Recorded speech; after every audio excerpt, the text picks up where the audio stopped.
Hey guys, welcome to Finally Clicked, the podcast where we discuss business, leadership, and personal development. My name is Margaret Smith, and I'm the Director of Operations for Pickett Street Properties, a real estate team out of Bothell, Washington. And I'll be here every week with our owner and team leader, Jesse D. Moore. We'll be digging into concepts and ideas that have helped us both personally and professionally, and you'll also get a chance to hear from local and national experts that we know provide massive value to get to the point where it all finally clicks.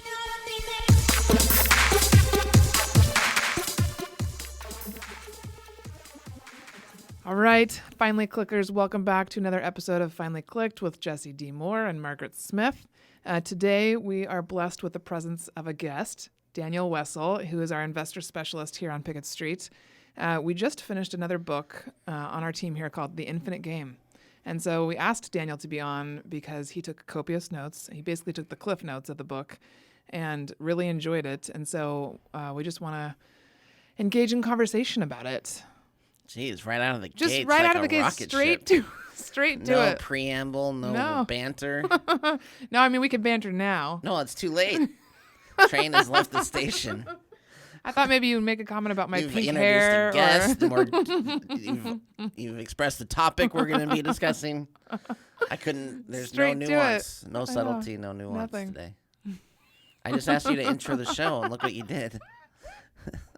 And So what happens when you give me autonomy? Director of Operations form. She takes the intro, To the next through step. the preamble, leads you right into the meat of I don't know the what to matter. think watching you with this bomber jacket on today. I don't know why it's hitting me so hard, Oh but my it's gosh. like I feel like what are you about to do right now? You're about to play a game, or he's wearing this I'll black have everyone champion know bomber. I'm wearing a very nice cuffed champion bomber jacket. Uh-huh. And it's just a jacket. I mean, I look like I could either be like a facilities manager at a high school or like the special teams coach at a high school football team. There you go. But it's my Friday Night Lights ensemble. I like it. I do give you a bad time about scarves and everything else. And Oh, totally, yeah. Ponchos. This is my opportunity. Poncho? Is that what I give you? Poncho, yeah. Poncho. Yeah. So it's, turnabout's fair play. I understand. When you live on the bleeding edge of fashion, The bleeding edge. you're going to get some comments. You're going to get some comments like this. Or if you only wear like the same 5 clothes one day a week, Yeah. every Anything day different of the sticks week, out. anything different kind of stands out. Totally. And that's harder for me because the season's changing. So Mm-hmm. I have to go to my new rotation of clothes, which, are... I'm a warm-bodied individual, so winter can be challenging for me because I don't want to wear like a sweater. Yeah. I don't want to be You got to too wear hot. layers. Yeah. Yeah, layers. Now I feel like we need to share like Jesse's top 3 outfits from his closet. just no, as we don't need images. to do that. I feel like I want to. Seems like a really good idea. I like how you buy 3 of everything.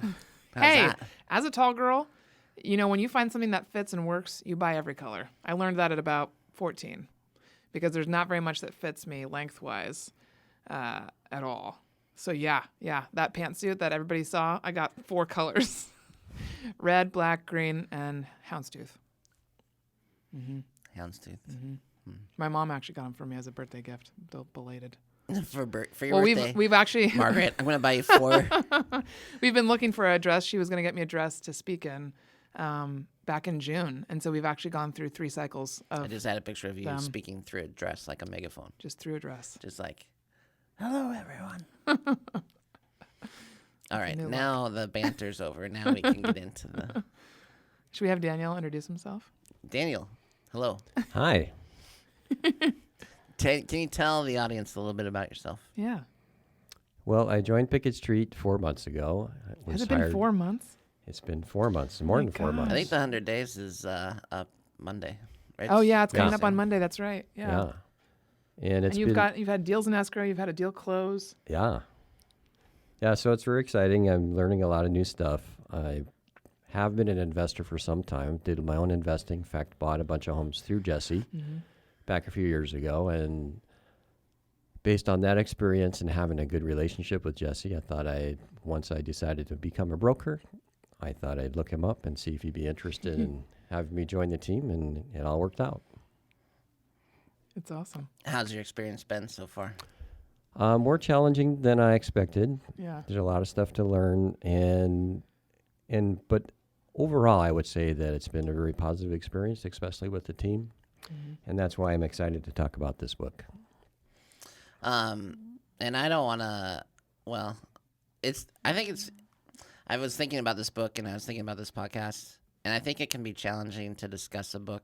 Yeah, in you've this said format, this before, yeah. Because I don't want to Give away all the things. great nuggets that are inside. Even if we do, though, people are still going to want to pick it up and read it. And that's what I was thinking too. And I think I'm going to just like pull the veil back on. Pull this the veil book back. Put it back. because, Yeah. Same thing as our classes. I mean, when I get a chance to mentality. talk, it will be amazing. I feel I'm amped up today. I got good sleep. I have my cup of coffee, and I love this book. So, yeah. But I agree with raise you. my hand.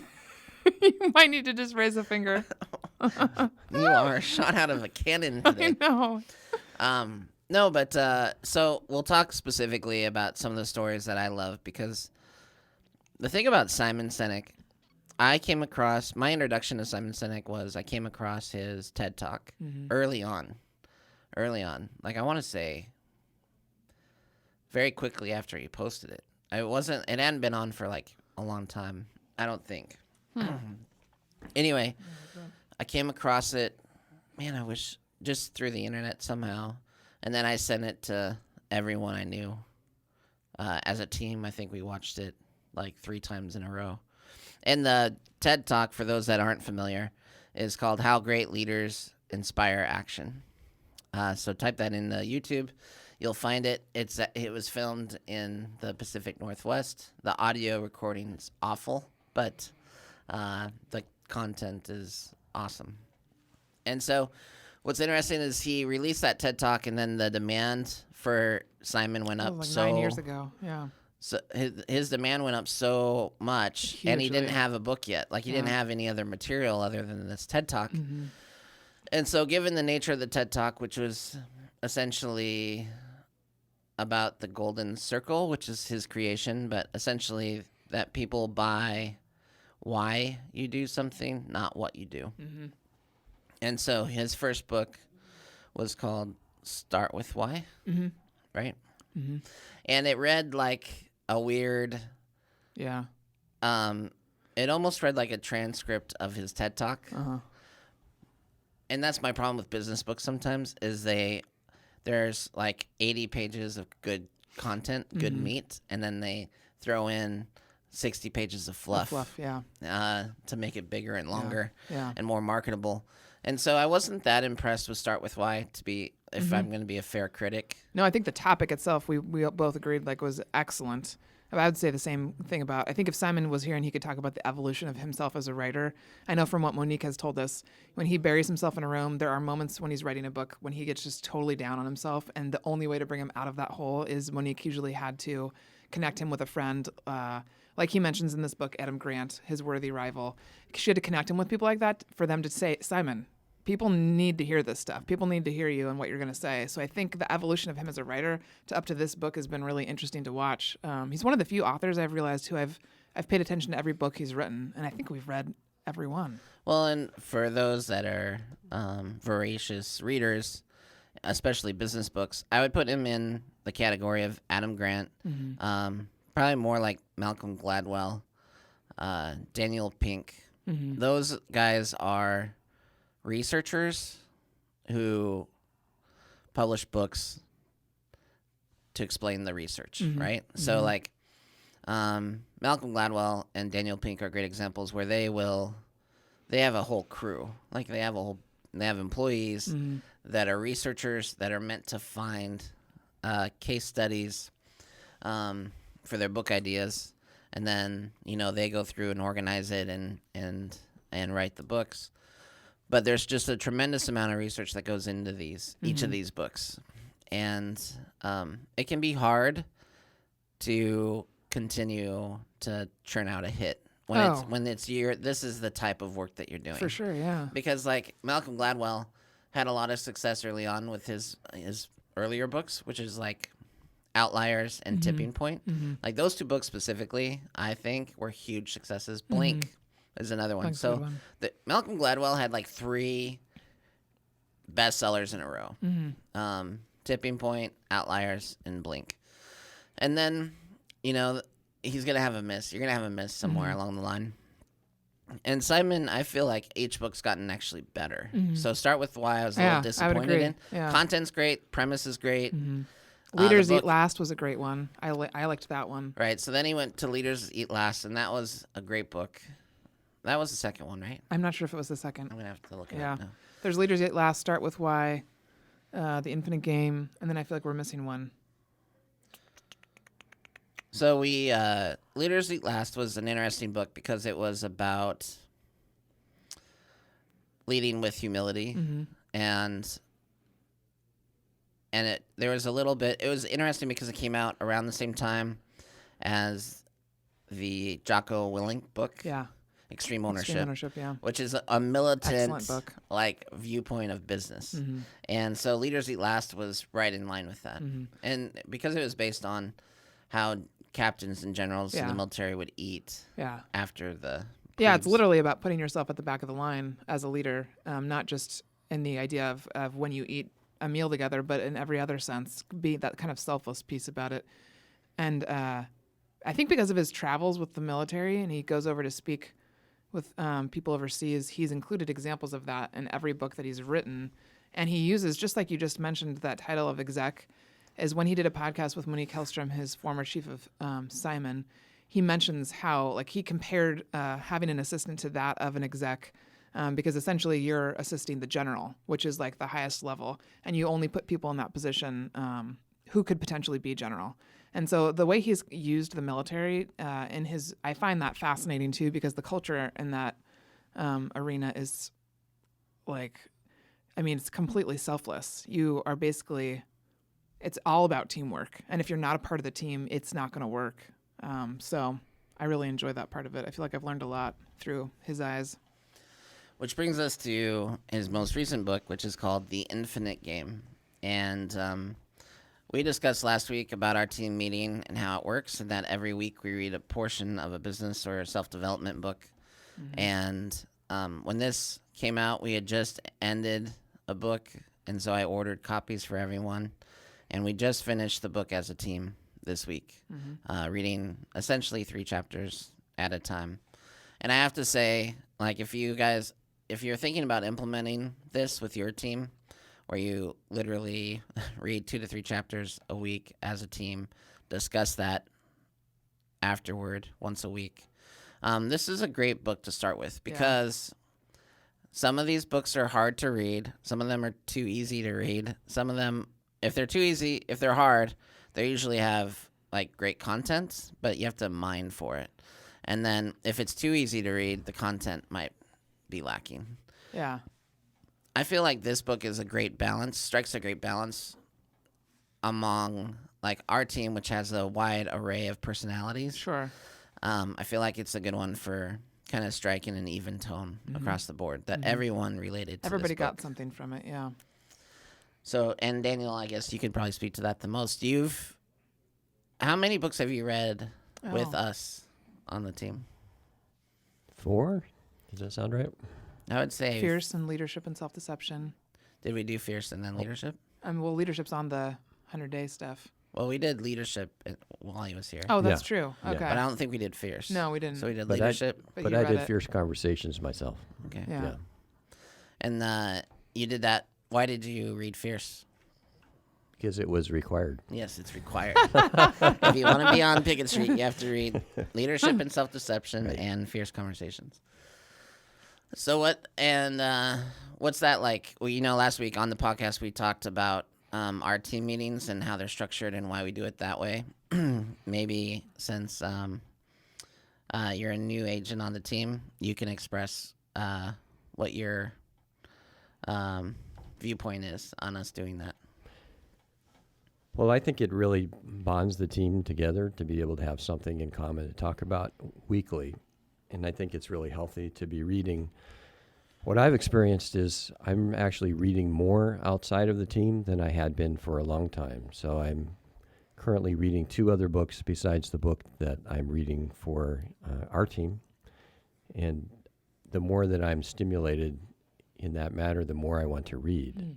So it's really healthy. I think the requirement is there, but if you embrace the requirement, if you start thinking about how it's benefiting you, then the natural progression is that you'll be reading more. Yeah, the main reason I think we do it is to have a common language, to have a shared language. That I think it's a hack for talking about bigger issues or weightier issues. It certainly gives us points of relevance when we're talking to each other. Yeah, and this infinite game. So the concept of the infinite game, Simon Sinek read a book that was published in 1986 that was is about this idea of there being finite games and infinite games. And a finite game would be like a football game. And that's his example. That essentially it has a starting point and an ending point, and it's over. And then related to business, we've certainly seen finite games. And what's interesting to me, I think real estate has been a finite game. Yes. For a lot of people. For a lot of people, for sure. Because when I talk to people and I say I'm in real estate, and they all say, "Oh, my grandpa was in real estate." Yeah. And he was a big, like, our friend Julie, her dad was a big real estate guy on Mercer Island. And, Mercer Island's the zip code in Seattle to be in. And, if you had that kind of, like, momentum and you would think for generations they could have a real estate business. But it never really does that. It always, my grandfather was a real estate agent, but then it ended with him. Yeah. Or my mother was a real estate agent and it ended with her. And his concept is, how do you build a business that is playing the infinite game, that survives beyond the leader? And so he goes into a lot of examples, including Sam Walton with Walmart, and how Walmart's game has changed with the passing of Sam Walton. He talks about Microsoft and Apple. That's his favorite comparison always, is Apple versus Microsoft. And so he covers quite a few different examples in the book of people that are playing an infinite game and people that are playing a finite game. And finite game would be, in business, would be someone who puts profits before people. An infinite game player would put people before profits. So in an environment where I was thinking about, there was an agent down in Texas, Russell Rhodes is his name. Oh, yeah. I think. And when we were with Keller Williams during the housing recession of 2008 and 9 and 10, he was on stage, and Gary would talk to him about how he had like 20 admin on his team. Yeah. And that during the recession, he didn't lay a single person off. Yeah. And it was a point of honor for him.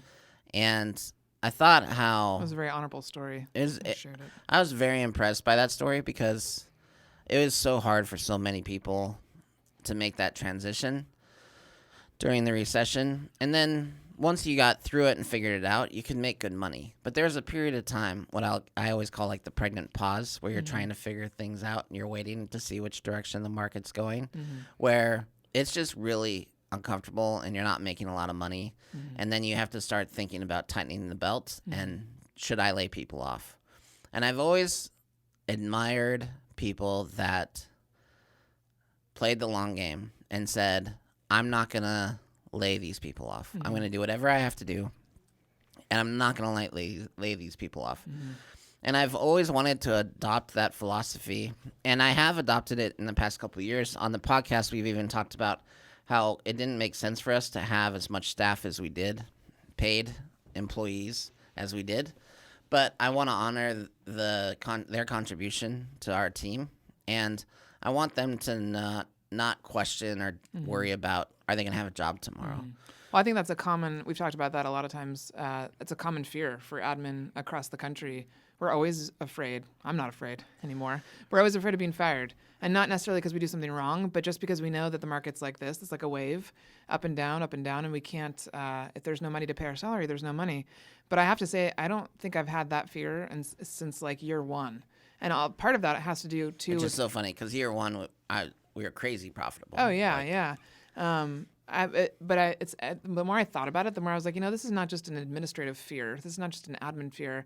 I think overall, any employee, anybody who's paid a salary, there's always that risk that you could be let go at any time. And so you're kind of always on edge, which then prevents you from fully engaging in the business. And you don't actually give your full opinion. Right. You don't actually question the leader. You don't actually push the business forward because you're so afraid of saying the wrong thing. And so to have the freedom to do that and know that you're going to mess up and know that someone's going to have grace for you, because that's what business is all about, is I know you want my opinion, even if you hate it, because it could bring up something different that you wouldn't have thought of. And so I'm realizing how many businesses have failed because they didn't have people that were free to speak. You just triggered something in me. Have you seen that Matthew McConaughey has joined Instagram? No, I have not. You haven't heard anything about this? No. Oh, this is so great. So I'm going to play this. I see that his speech has been popping up a lot more, the one that's popular. Right. Yeah. Well, and here's the thing. I'm not dissing on Matthew McConaughey. I like him. Yeah. He's a talented guy. I think it's he's funny. so handsome, too. Well, I'll let you speak to that. But he's it's funny to me because he did something recently. He joined Instagram. Okay. And it's making the news. And I'm going to play it for you, and you'll know why in a Okay. second. But it's making the news. And part of the reason it's making the news is because he seems unbalanced. Oh, no. Like, it's not how people talk. Okay. He says very bizarre things Okay. in an effort to be, like, relatable. And, like he's trying to get a following, Right. So everyone... which is weird because doesn't he already have a huge one? Well, here's the thing. On social media, there's a lot of people that have tried not to engage Oh, he's only got 6 posts. it may not last. Yeah, he has 6 posts and 1.7 million followers. But Jennifer Aniston's another one. She just joined, got like 1 million followers in the first day.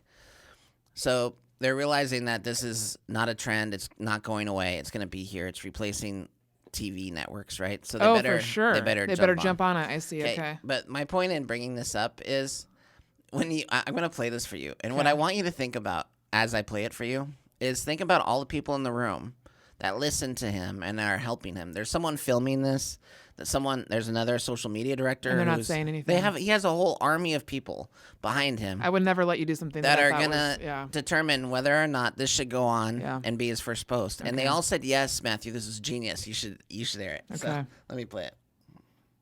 When people go to my page, I want them to see me.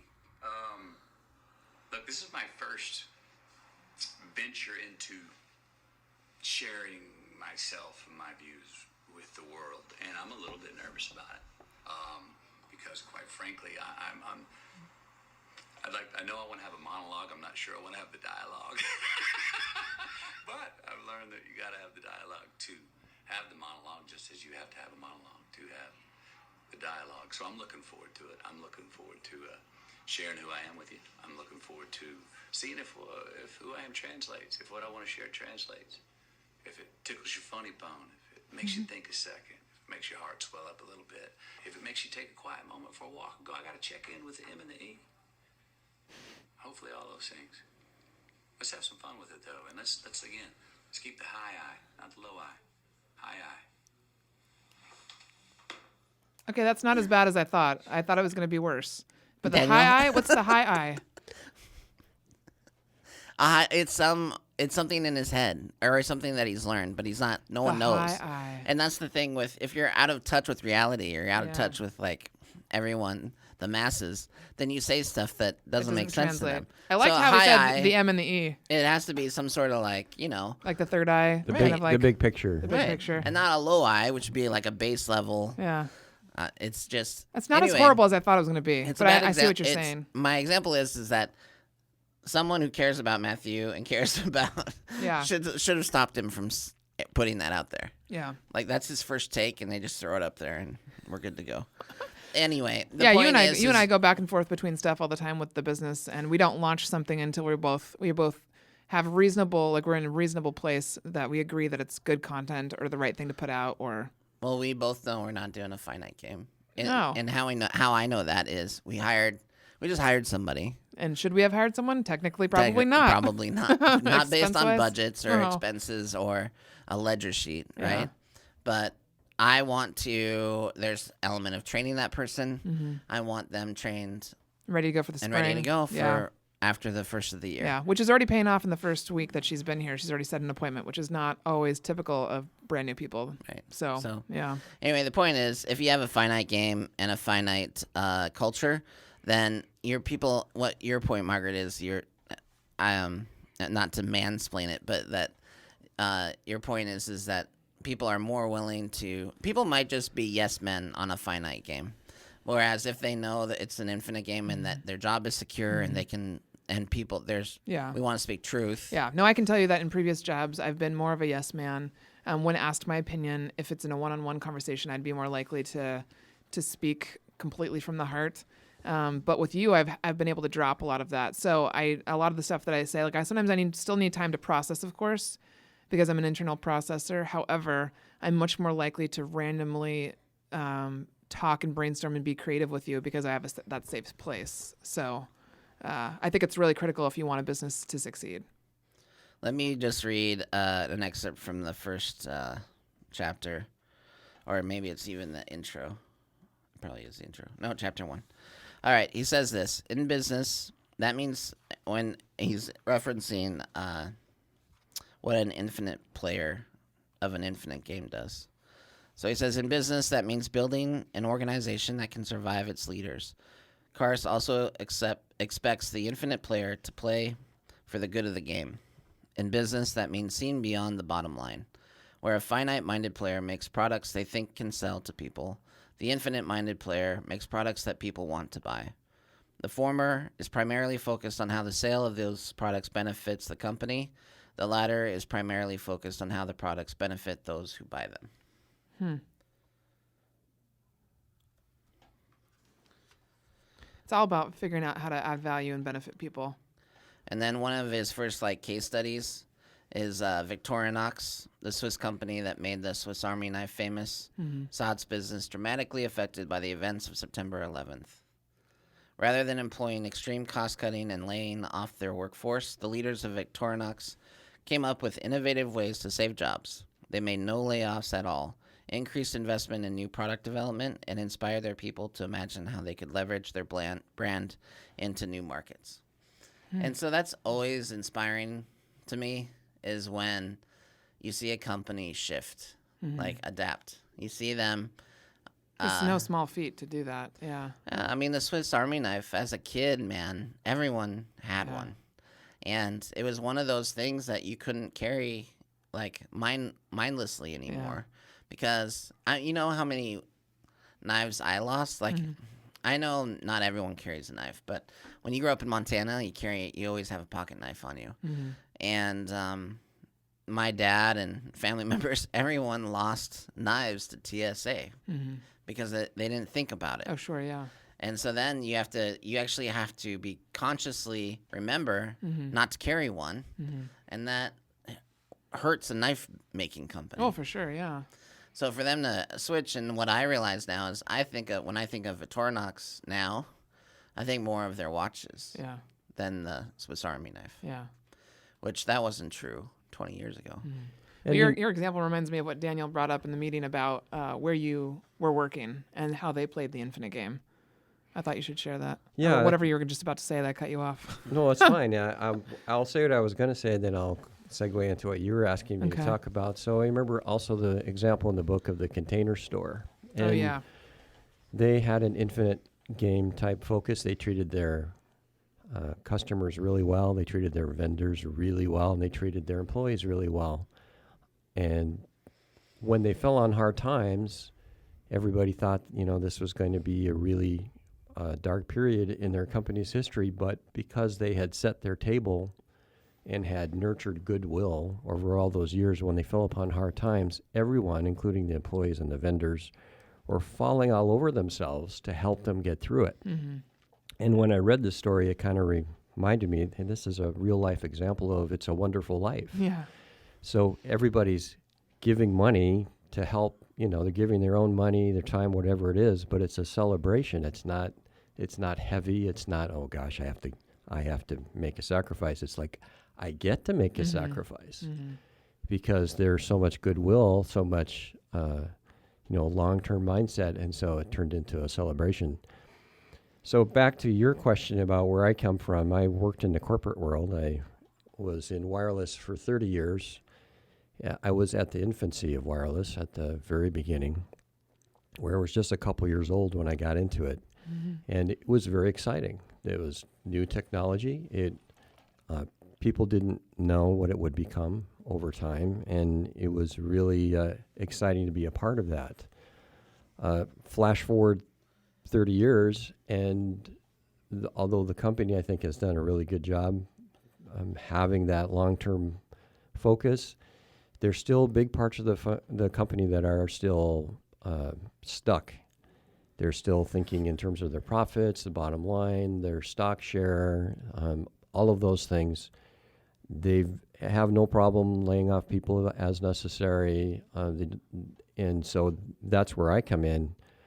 I just did not, I didn't really know what it was that I was feeling at the time, except that I was dissatisfied. I didn't feel like I had a great purpose being there, and I knew I needed to do something new. And so when they offered a severance, I took it. So that ended 30 years. I had a 6-digit salary, and I walked away from it because I felt like I needed something with a greater purpose. And here I end up at Pickett Street, and we're talking about this book, The Infinite Game, and trying to connect it to all the stuff that I've been feeling. And I realized that what I needed was what he talks about at the very beginning of his book, and that is to advance a just cause. And so what makes me excited is when I get to have a positive influence in people's lives. That's the thing that gets me the most excited, and I have the opportunity to do that at Pickett Street. I think you remind me, so when I think about my parents and I think about the chance that they took when they bought a Rambler with a mother-in-law so that they could have additional income, that was completely out of their comfort zone. Now, after 30 years someplace where you've been very comfortable, had a consistent income, for you to take that leap, and since then, since you've been with us, take multiple leaps in your personal development, like without a lot of prompting from us, just like, hey, read this book, and then you take action on it.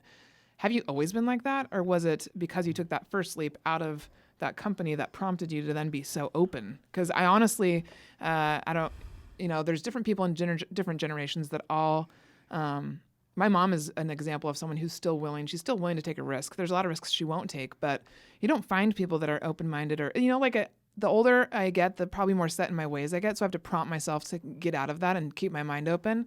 And so it just has been impressive. And so I'm wondering if that was the first time that you'd done that, or is that something you've consistently done over the years in different ways?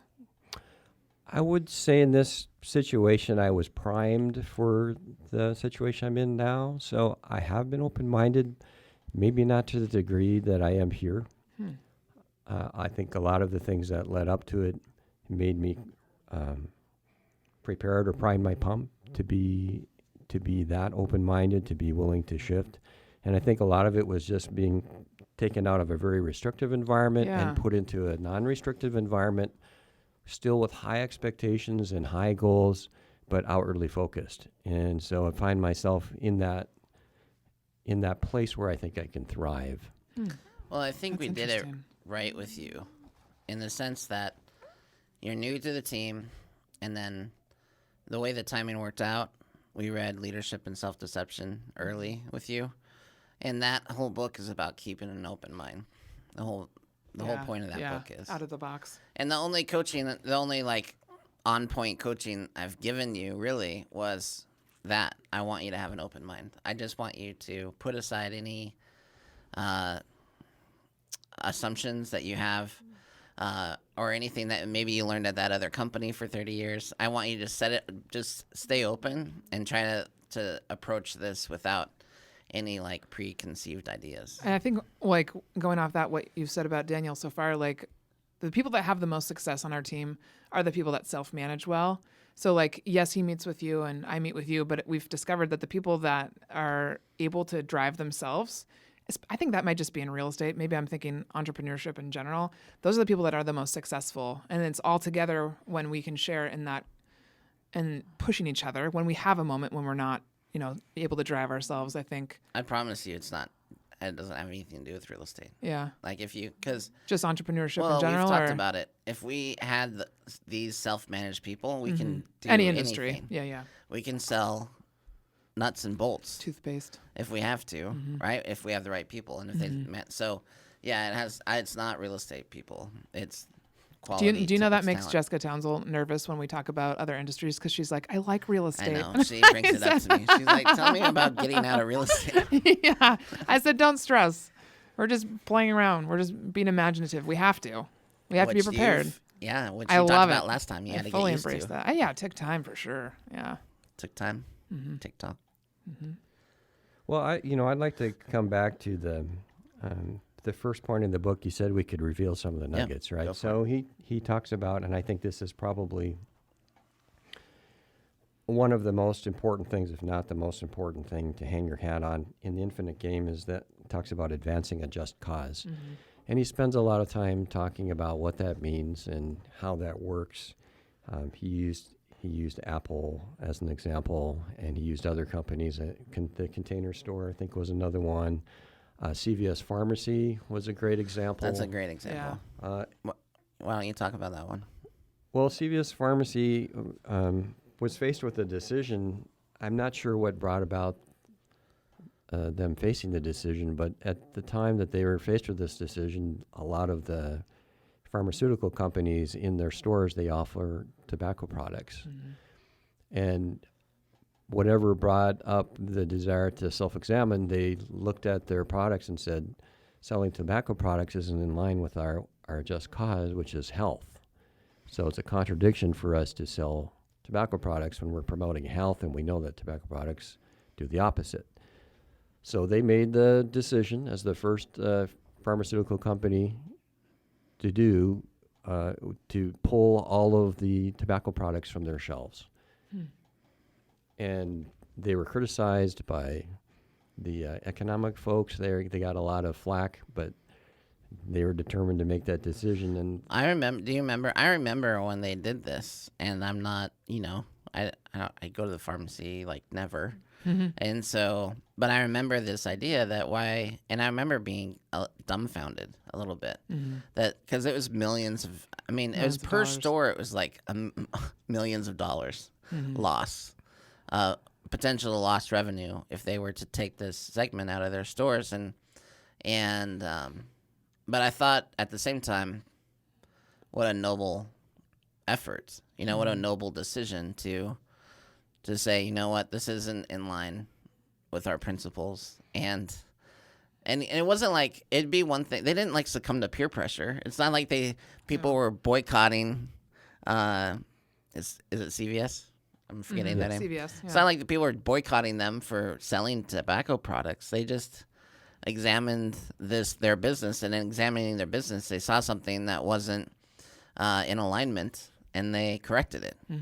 But the correction was costly. Like the potential correction could have been extremely costly. But because they were committed to the infinite game, they did it, and the results that they had were surprising as well. Do you have that information, or do you want me to try to find it? I don't have the information in front of me. Okay. The one thing that I do remember that's significant is their critics thought that if they pulled the cigarettes off their shelves and the other tobacco products, that it wouldn't do any good. Somebody else would just pick up the slack and sell them. But what they found is that it actually resulted in very little of the inventory that they were selling got picked up in the areas where they pulled them off the shelves. So it resulted in a decrease of cigarette sales. Yeah, if I remember correctly, the decrease. So they thought, well, if CVS isn't going to sell cigarettes, then we can see Walgreens and Bartell's and the competitors. We should see their cigarette sales spike, right? Right. And that didn't happen. What they actually saw was that all of those other stores, their sales of cigarette products went down 1%, which is not no one would call that Mind-blowing. Yeah, it's so mind-blowing. And so it was interesting the way that they talk about it, how by changing their model and by getting rid of a product that was out of alignment for their culture, they didn't lose wages, or they didn't lose revenue, and on top of that, I feel like they didn't lose customers.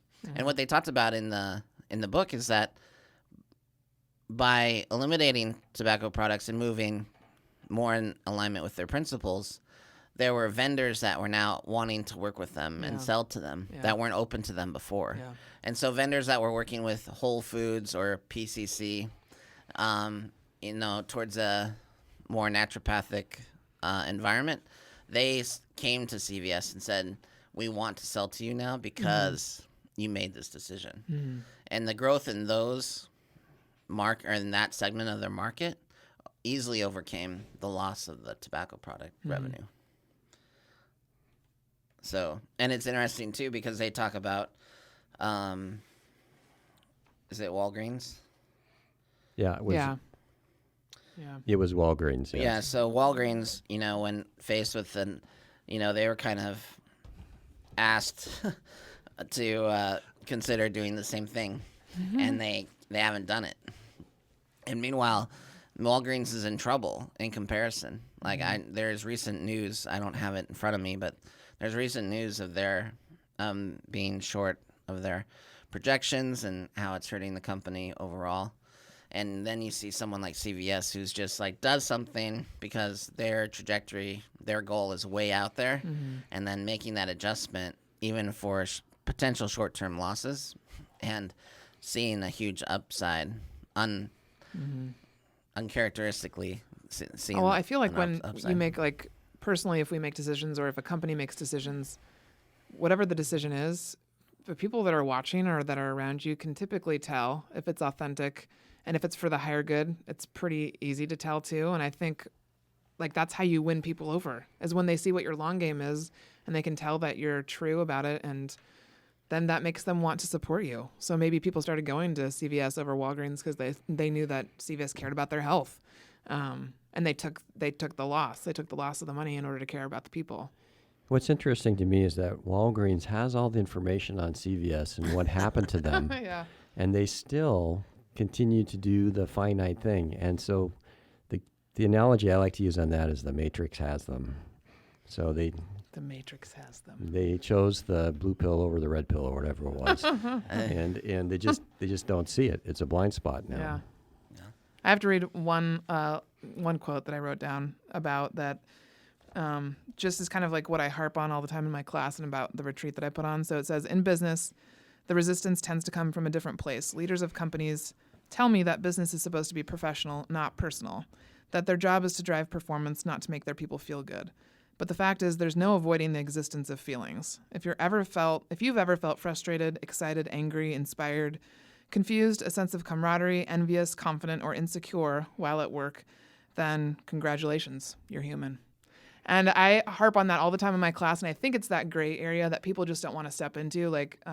We don't have an HR department here, right? And yet you and I do a good job, I think, of being aware of when it's not what's appropriate, what's not appropriate, and then we hire people that can figure that line out as well. And so I think this is where we all need to start heading, and businesses across industries, and people are just afraid to, because they're afraid of the lawsuits, possibly afraid of, and for that I just say maybe look at who you're hiring, because I don't have that fear with anybody on the team in the company. So I just loved that, because we can't ignore the fact that we're human. Work should not be a place where we can't act human, because we're human all the time. So I loved that. We're human all the time. Yes. The next shirt from Margaret. Human all the time. You are human 100% of the time. Wow. Well, I just like to highlight one more thing in the Just Cause idea, because reading the book reminded me of significant historical figures who advanced the Just Cause, and I'd like to talk, if it's all right, about William Wilberforce. Yeah, go for it. Well, William Wilberforce had a Just Cause, and a lot of us don't consider that it was not America that first went after the abolition of slavery. It was actually Great Britain. They did it about 30 years before America did, more than 30 years before. They actually had an emancipation law that was passed in 1833. And of course, we know that that didn't happen until the 1860s in America, and a big war had to happen for it to go through. So William Wilberforce was a House of Commons representative who started promoting the idea that slavery was a bad idea. And he started in about 1789. He started introducing petitions to the House of Commons that related to slavery and the slave trade. He didn't make much progress for the next 17 years. There was so much economic interest in the slave trade. This was primarily a business decision, just like CVS Pharmacy, except it was on a much bigger, grander scale, and the beam in their eye was quite a bit bigger because they were enslaving human beings. So it was a pretty big problem, and the finite mindset was ridiculously large. So in 1806, they changed their tactics, and what they did was they managed to pass a law in the House of Commons saying that British citizens could not participate in the slave trade industry to the French colonies. Now, it sounds pretty innocuous on its face, but what happened was most American ships, sad to say, were the ones involved in the slave trade, and the American ships were manned by British sailors. So by ripping out all the British sailors from these American ships, and they had a dearth they had an employment problem, and it cut the slave trade by about 2/3, that one law.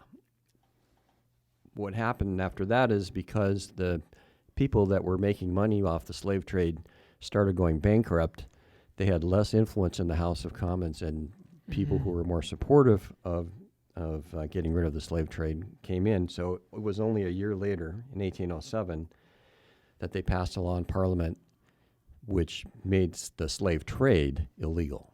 It did not make owning a slave illegal, but the slave trade was abolished. And that was a very important pinnacle in the progression towards the ending of slavery. But it took another 33 minus 7, it took another 26 years before Great Britain finally passed a law to abolish slavery. It was called the Slavery Emancipation Act. Passed on July 26, 1833, Abolition of Slavery Bill. So, and this is something that William Wilberforce had been going after his entire life. 3 days after that passed, on July 29th, William Wilberforce died. That's crazy. It was, so his entire life work was, he just barely made it under the wire. He made it. He was able to see it in his lifetime. And so the challenge for me is to find the worthy cause that is something that will require my lifetime or more than my lifetime to accomplish. It has to have, there has to have an outward focus. It has to have something that's significant, something that I can be excited about, even when I'm not doing well in the moment. And I think that's probably the greatest example out there in history. Yeah, I think when I think about that, I think how choosing the finite game can have generational impact. Yeah. When you think of the United States, like we still have a race problem. You know, we still have a racism problem, and it stems from our, generations ago. It stems from, our willingness to participate in slave trade. And because we held on to it as a bastion for so long, we're still seeing and we're still dealing with the implications of that. Versus like the UK, where I don't hear about it in the same way. I don't hear it framed in the same way. I don't hear the debates are talked about in the same. Like that's not the problem. They're dealing with Brexit. Like it's like who's going to be a part of this union, and it has nothing to do with race. And for it's weird to me that we are still a nation divided in this sense, and it started then, and that crack continues to like. Well, I think Daniel mentioned it in his through. information, and you've said it in your examples. It all comes down to money, And it's someone in a position of power saying, I'm not going to take this money. I'm going to prize the human life over money.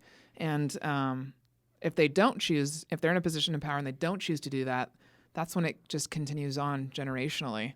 So it takes people that are in those positions to make that move. And I think so many people are not strong enough to do that. The money is powerful. It's enticing. It gives them everything else that they want. So that other example that you brought up a couple podcasts ago when we were talking about Hong Kong, that reminded me of that conversation as well. It's just money. Money is good for the good that it can do. And I just always repeat that to myself. Like, yeah, I deserve to have more money because of the things that I'm going to do with that money. I know that now. And I didn't always think that way. I just thought, oh, I don't want to be like them. I don't want to have all that money and have people not trust me or not, like, because that's how I think of them. And so I've really had to rewire myself around that, because I know that when I have money, more money, I will do good things with it. And so that story just made me think of that, like, and then what's that quote about the more you have, the more responsibility you have as well.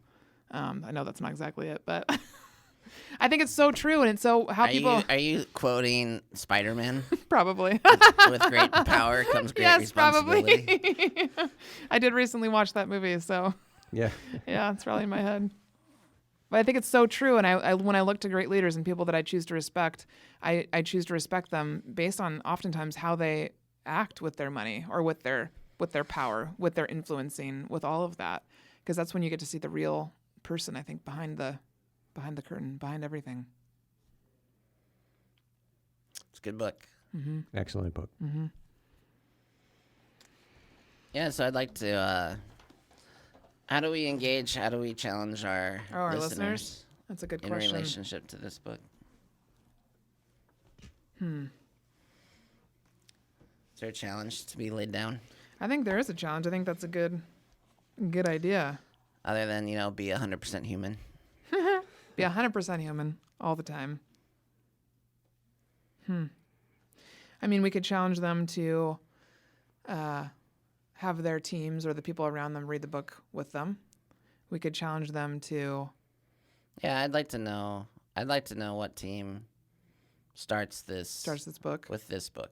Yeah. That says, you know what, we're going to change. We're going to do this. We're going to take Jesse and Margaret's challenge. Mm-hmm. We're going to read 2 to 3 chapters of a book, and we're going to start with the Infinite Game. Mm-hmm. So we want to hear from those people that are starting it. And if you reach out to us and let us know, we will put your name in we'll put together a list.